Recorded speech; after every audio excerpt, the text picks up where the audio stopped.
Okay, think about this for a second. On one hand, you have hardcore first-person shooter video games. On the other, you have high-fashion runways.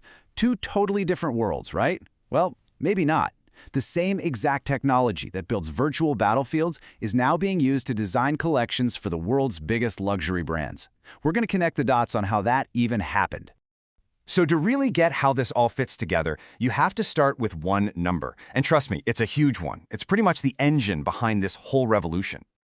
Here it is, $40 billion. Let that sink in.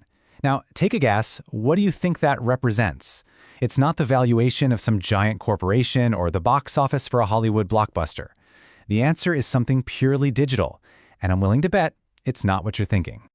That's right. $40 billion is the estimated value of the market for skins. You know, the digital outfits and all the cosmetic items that players buy to customize their characters in video games. It is a massive, massive economy built entirely on digital clothing. And that created the perfect launchpad for fashion's next big leap.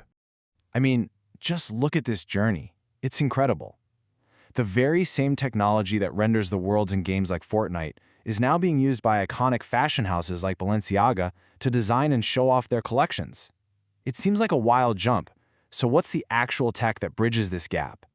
The bridge between these two worlds is a single, incredibly powerful piece of software. It's the engine that powers those virtual worlds, and now it powers virtual wardrobes too. Meet Unreal Engine. The simplest way to think about it is as a toolkit that lets creators build these amazingly detailed and interactive 3D environments. For decades, its main job was to make video games look and feel as real as possible. But, its capabilities were just too powerful to stay in only one industry. And really, this progression makes perfect sense. First, the engine completely dominated gaming. Then, Hollywood caught on and started using it to create photorealistic virtual sets, which saved them millions in production costs. From there, it was honestly just a matter of time before another highly visual industry took notice, and that was fashion. And this isn't some futuristic theory we're talking about. This is happening right now. Major brands are actively using this technology today to completely change how they design, market, and sell their stuff. For example, one of the first big things they're doing is creating digital in-store experiences. Imagine walking into a store that's not just racks of clothes, but an entire immersive world that's telling a story. Brands like Burberry are already building this, merging the physical and digital retail worlds into one. This tech also gives designers a whole new toolkit to play with.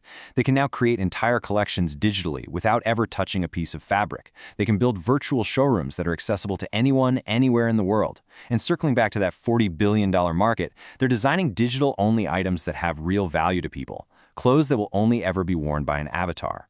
So what does this all mean for the future? We're not just talking about a cool new marketing gimmick here. We're witnessing a fundamental shift in what fashion even is and who gets to create it. And it's so important to understand that this isn't just a passing fad. It's a deep, structural transformation. It's being driven by a generation that sees their digital identity as being just as important as their physical one. For them, self-expression in a virtual world is totally authentic, and what they wear there really matters. And this is the ultimate takeaway. Tools like Unreal Engine are basically democratizing fashion. You no longer need a physical studio, or industry connections, or expensive materials to bring a design to life. All those old barriers to entry are just collapsing. The new creative frontier is digital, and this technology is the vehicle for the next generation of designers to build entire brands right from their laptops. So it leaves us with a pretty fascinating question. As our lives become more and more digital, will the way we express ourselves through style just naturally follow? Is the next it item from a major collection going to be a coat you can wear in the cold or a file you can download for your virtual self? That line is blurring, and it is happening way faster than any of us expected.